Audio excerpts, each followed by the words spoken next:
18. novembrī Latvijas valstī 107 gadi. Un 107 izcilas personības, 107 izcili Latvijas cilvēki mums stāstīs par to, ko viņiem nozīmē Latvija. Šo jautājumu šodien atbild Raimonds Ozols, ilgadēji Latvijas pirmā viola, Latvijas simfoniskā orķestrī. Un visās citās vietās, kur viņš ir ķēries pie violas.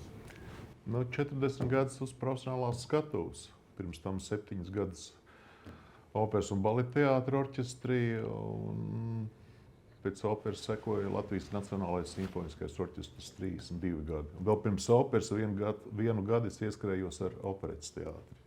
Okay. Ko jums nozīmē Latvija no mākslinieka, no violas meistara, meistara šajā ziņā, nevis violas meistara, bet violas virtuozi skatu punktu? Latvija man nozīmē visu. Latvija man devusi izglītību, Latvija man devusi brīnišķīgu darbu. Protams, tur jāpasakās ir pasniedzējiem, vecākiem. Tā kā bija iespējas, bija grūti laiki, 90. gadu sākums, kad es biju spiests strādāt ārzemēs, bet tie bija ļoti interesanti laiki, protams, pamatā peļņa. Tā kā šeit neko nevarēja nopelnīt. Bija arī tāds periods, ka es dārzā cepu nēģus, tā kā es dzīvoju Cernikavā, un bija 3 veikali, kas pieņēma manu produkciju, ar to varēja arī iztikt. Tā kā vienmēr atradu teiksim, kaut kādu nišu, kur varētu nopelnīt. Bet viola nekad no rokām netika izlaist. Arī tajos dīvainākos brīžos. Nē, Metis krūmos neesmu viola. Bija kaut kāds senāk periods man, kad mani atskaitīja no Jāzepa muzikas vidusskolas 3. kursa, un tad es veselu gadu, es domāju, pietiek. Protams, tas ir pie tā pats es esmu vainīgs. Gadi 17, 18, liderīgs dzīvesveids. Protams, interesēja daudz kas cits, kā jau jaunam puikam tajā laikā. Un tad es vienu gadu biju operetē, bet tad es atkal pateicoties tēvam un vēl dažiem muziķiem, kas man tomēr pierunāja, čalīt, tev vajadzētu atgriezties pie tās violas. Bet patiesībā pirmā viola vienmēr nozīmē arī mākslinieckais vadītājs orķestrī, arī Nacionālajā simfoniskā orķestrī. Reāli tas nozīmē mākslinieckais vadītājs. Gluži tā nē, daļa no tā mākslinieckais vadītājs ir galvenais diriģents. Jā. Bet, pirmā viola labā roka, teiksim, viņš parasti uzklausa viņu padomus, jā, es dodu savus padomus, viņš dod savus padomus, un tad mēs mēģinām visu to karšu namiņu salikt kopā, jā, teiksim. Es esmu pirmais cilvēks, teiksim, pirmā roka, ja, kas viņam palīdz ar saviem padomiem, un tāpat zinām. Ko var dabūt laukā. Jā, tieši tā. Ar saviem plusiem un saviem mīnusiem. Īpaši ir viesu diriģents vai kāds no malas atbrauc? Viesdiriģenti ļoti daudz bijuši. Ir izcili diriģenti bijuši, ir mazāk profesionāli diriģenti bijuši, bet ar visiem jāatrod kopsaucējs ir valoda. Kāda ir Latvijas mūzikas kultūra? Ar ko mēs lepojamies, bet ko nespeciālists nevar novērtēt? Mums ir ļoti daudz talantīgu muziķi. Manā laikā, kad es mācījos, nebija tās iespējas braukt uz ārzemēm mācīties. Tagad ir pilnīgi visas durvis vaļā, visas iespējas. Bet man kaitina tas, ka pirmkārt, protams, redzēs, kā tas budžets tiek pieņemts tagad. Ja, parasti tas, kas paliek pāri, tas atliek kultūrai. Tas ir diezgan nožēlojami, nerunājot par to, ka nav savas koncertu zāles. Bet kaitinoši ir tas, ka es kaut vai kā piemērs skatoties Rīta panorāmu vai dažus citus raidījumus, kad ir muziķi, es pat viņus nesauku par muziķiem, par muzikantiem, kas kuriem īsti nav izglītības un sapratnes, kas ir muzika, tā jēga kā tāda. Ka viņi māca sev prezentēt, viņiem nav bail, bet ļoti daudzi profesionāli muziķi, instrumentālisti, kas šobrīd arī knapi var savilkt galus kopā, tikai tāpēc, ka viņš nemāk sevi teiksim, pieteikt. Sevi pārdot, jā. Nu, tas ir tirgus, protams, jā. Tā kā, bieži vien, kur nekaunīgā cūka, jā, tai pieder lielākā aploka daļa. Bet, tā tas ir, bet, jāsitās ir.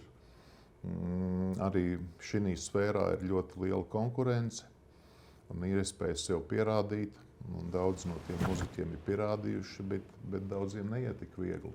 Finansiāli tīri. Es vēlētos pajautāt par mūsu latviešu mūziku, par mūsu pašu komponistu radītu mūziku, par dažādu orķestru mūziku. Sākot no, mēs šogad tikko atzīmējam 150 dārziņu, bet līdz tiem, kas pašlaik rada mūziku. Ko nozīmē latviešu mūziku tādā simfoniskam orķestram?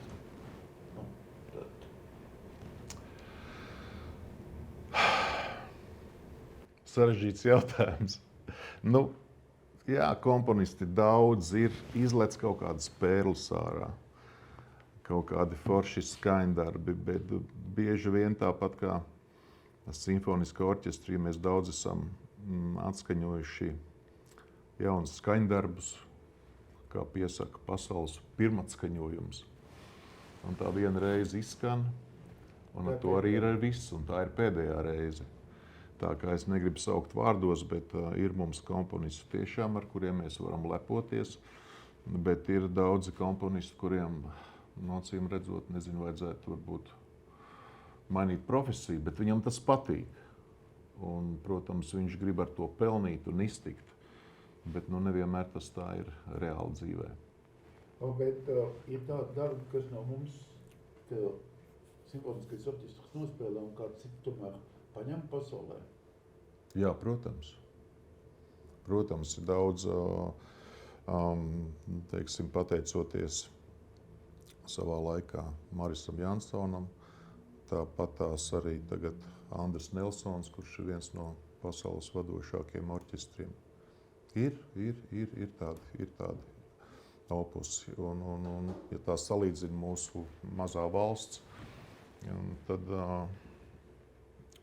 tiek radīts diezgan daudz labas kompozīcijas. Kā solists ļoti daudz jūs esat uzstājies bez orķestra. Tātad paņemiet violi, milzīga publika, lielākā daļa no viņiem nesaprot no muzikas neko un pavēlkās uz ozolu spēli. Jā, ir daudz ko man ir devis varbūt Dievs. Ne viss es esmu paņēmis, ko viņš man ir devis, jo atklāti sakot, es esmu visu savus studijas gadus bijis šausmīgi slinks. Un, protams, ja man otrais vajadzētu tagad sākt dzīvot, es dzīvotu savādāk. Bet man prieks, ka man ir sava publika, un tas ir tas žanrs, teiksim, es domāju, mēs neliksim kopā akadēmiskā muzika, teiksim, simfoniskais orķestrs. Tā ir viena lieta, bet otrā žanram, kuram es esmu pateicīgs arī vairākiem cilvēkiem, kur es sāku piekopt 2000. Gadu sākumā, ja nemaldos 2001. Gadā, man iznāca pirmais albums Starp debesīm un zemi. Tādas klasiskās muzikas apdars un mazliet, kā Pauls saka, tuvāk tautai, ne tik sarežģīta tā muzika, bet kas publikai patīk. Tā kā, jā, un tā bija muzika, ko es izvēlējos pats, tos skaņdarbus.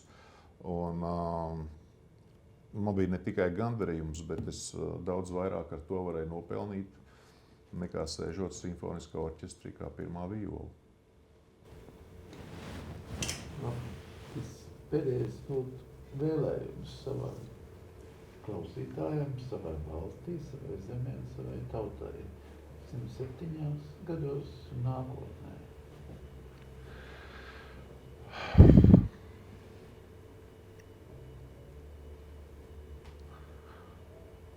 lai mēs nekad nepiedzīvotu karu.